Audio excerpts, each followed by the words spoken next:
Am I the Ahole for boarding the plane and leaving without my wife? My wife, female 43, and I, male 47, have a daughter, female 21, who goes to college out of state. We will call my wife Meg and my daughter Jess. Jess is in her junior year of college. Over the summer, she was employed by her university and was able to stay in the dorms. After summer, she was moving out of the dorms and into her own apartment off campus. Meg and I live in the PNW. Jess goes to school on the East Coast. We usually go to visit Jess a couple times throughout the semester, typically parents' weekend and move-out day. She also comes home during the holidays. Let me start by saying that traveling with my wife is not a great experience. I am very type A. I like to have everything organized and make sure that we get where we need to be early, especially when traveling. My wife is the opposite, very go with the flow, and we will get there when we get there. I do my best to meet in the middle, but not when traveling by plane.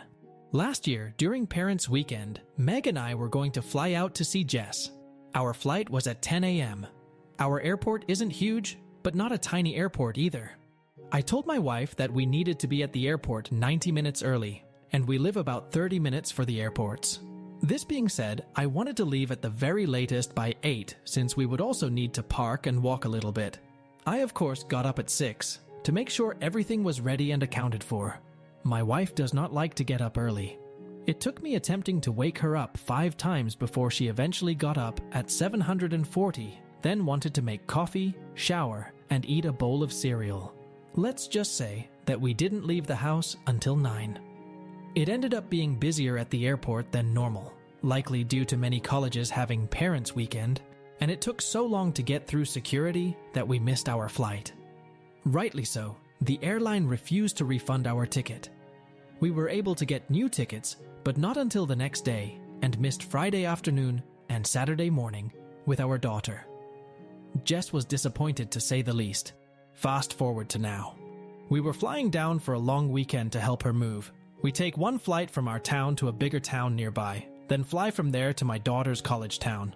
Again, it was a long morning of me pushing my wife, getting her to move along. Due to the last airport mishap, I wanted to make sure I told her we needed to leave extra early as to not miss the flight again. We got there on time, with a bit of time to spare, and my wife was annoyed. Kept going on about how now we just have to sit and wait for 45 minutes for them to start boarding. We took our first flight and landed in the connecting city, at a much larger airport. We only had about 1 hour layover. We got off the plane at 9:15, and our next plane started boarding at 9:40. We had to take multiple rails to get from where we landed to our terminal. We got to our terminal and had about 15 minutes until our plane was set to board. My wife tells me that she wants to get coffee. There was a little market next to our terminal that sold hot food and coffee. I asked if she wanted me to go grab it for her. "No, I want Starbucks," she said. Well, Starbucks we a rail ride away and a little bit of a walk. I told her we couldn't do that. We didn't have enough time. She stated that we had enough time, and if I wouldn't go with her, she would go by herself. I tried to discourage her, but she was determined. She walked away, at a brisk pace for her, and said she would be back in time. 15 minutes went by, and she was nowhere to be seen. They started calling boarding groups. I called my wife hoping she was nearby. She didn't answer. They called a few groups, then called ours. In a panic, I called my wife again, 3 times. Finally, on the last call, she answered and said she was on her way. It was a long line and she had to wait a bit.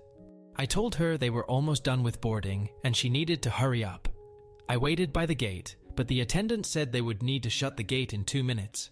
I waited and waited, but she didn't show up. The attendant asked if I wanted to board, otherwise she was closing the gate. I tried to plead with her to wait a couple of minutes, but she insisted that she couldn't. So, I boarded the plane. A few minutes later, my wife calls me saying the attendant won't let her on. They had already removed the boarding ramp at that point. She told me I needed to tell them to let me off the plane to be with her, and I said, no. It is not fair to do this again to Jess. I said I told you we didn't have time, but you decided to go anyways. I told her to go purchase a new ticket for the next flight, and I would see her when she arrives. She got to Jess's school and seemed unbothered by the whole situation. Didn't even really talk about it. I thought maybe she realized it was her fault and just wanted to drop it. Boy, was I wrong. We are now home, and she hasn't talked to me since the trip. over a week ago and is insisting that I am an asshole. So, am I the asshole?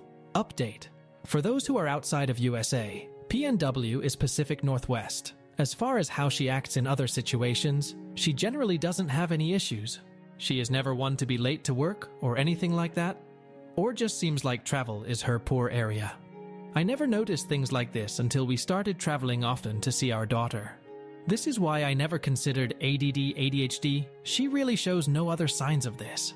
I saw posts implying that my wife might have an addiction of some sort. I'm not sure how that would line up, but I don't see that being a possibility. I didn't think the following information was important, but my daughter made a comment, and so did a friend that I discussed this with, so I thought maybe I would mention it here. Jess is not Meg's daughter. I was married one before, and my wife unfortunately passed away due to complications during Jess's birth. I remarried Meg when my daughter was 6. My daughter made a comment that Meg doesn't want to come to see help her, and that is why she is always running late, but I have offered to go alone, and Meg was always very against that idea, so I wouldn't think that is the case. Update 2. I can't say that Meg and Jess have had the easiest relationship. Meg always wanted to have another child, but we were unable to conceive. She did make comments that she wanted children of her own, and that caused a little rift in our relationship at the time, because I wanted her to see Jess as her daughter. But they really never had the typical mother-daughter relationship. It was always very much pushed that Jess was my daughter. Meg did make comments about being excited to have an empty nest, but I assumed this was just because we would have more room. Jess is a great kid, and really never says anything bad about anyone. But she had made comments before, stating that she thinks Meg is jealous of her, but this never made sense to me.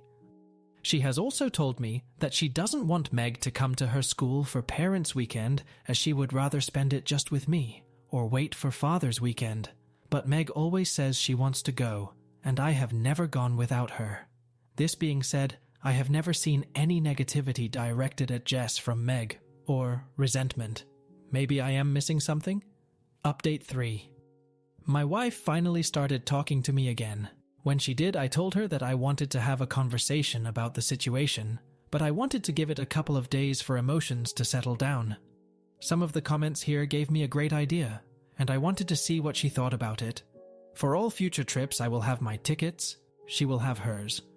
I typically drive to the airport and leave my car in one of the pay lots, so I would drive myself and she could Uber.